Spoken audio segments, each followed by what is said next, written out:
Снимам пак спалнята, понеже малко пренаредих.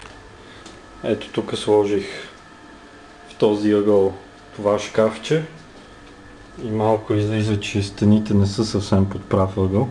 Ако го дръпна до стената, остава луфт. Леглото ще го дръпна малко натам, за да отиде това шкафче ето там.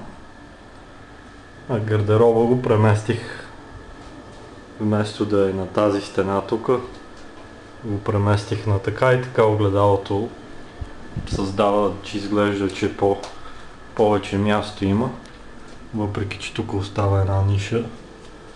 Не знам нещо дали ще се види зад гардероба, едно неизползвано пространство. Ако беше с 6 см по-къс гардероба, щеше да влезе в тази задната ниша без проблем. Така.